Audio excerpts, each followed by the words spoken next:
name is Ayesha Campbell. I am also known as Ayeshashasha if we're friends.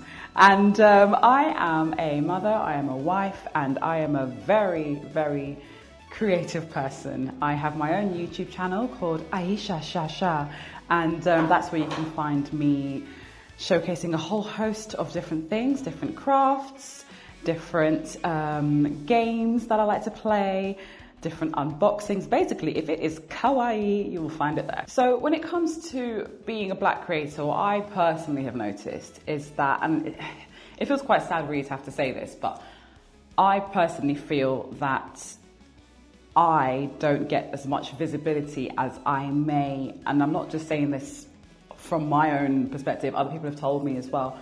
I don't feel like I get as much visibility as I deserve. I do put a lot of effort into what I put out there, especially with my editing, with my choice of subject, that sort of thing. And so I personally don't feel that I get seen enough.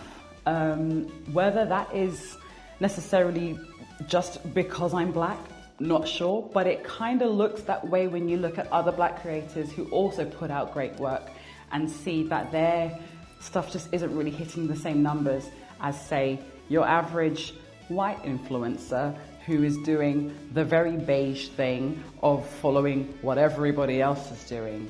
In terms of gatekeeping, I haven't come across that at all in the kawaii community, in the crafting community, none of it. When I first started getting into like kawaii fashion, I used to think, and this is again quite sad, but I used to think that I was possibly too dark to wear colours like this. And I know that's absurd.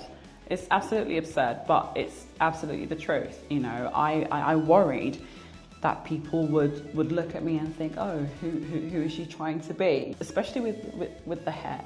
It took a while for me to sort of branch out into lighter shades like this. Like I've always loved coloured hair, but it was always a lot darker. But now I've fully embraced the pastel life. I would love for my boy to look at his mum doing her best, trying to, you know, run a business from home, and to think, do you know what? If she can do it, then so can I. When I first went to the convention called Hyper Japan, this was in 2018, I saw lots of lovely stalls with like acrylic jewellery and resin jewellery. And I was like, man, this looks so cool. Like, I know I could do this. Like, you know, I would love to have a stall one day and be able to do something like this myself. And so I just sort of looked up how to do it really. So going to Hyper Japan, that exposed me to like all of the really cute crafts, but also like the amazing like clothing and just the whole style, the music, all of that. And I felt very inspired by all of that, you know.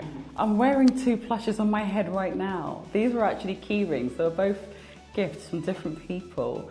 And I thought these would look so cute on a headband. I think for young women like myself, who are, you know, new to business and just really want to start something, whether it's like a really super creative thing or it might just be, you know, drop shipping, you know, products, that sort of thing.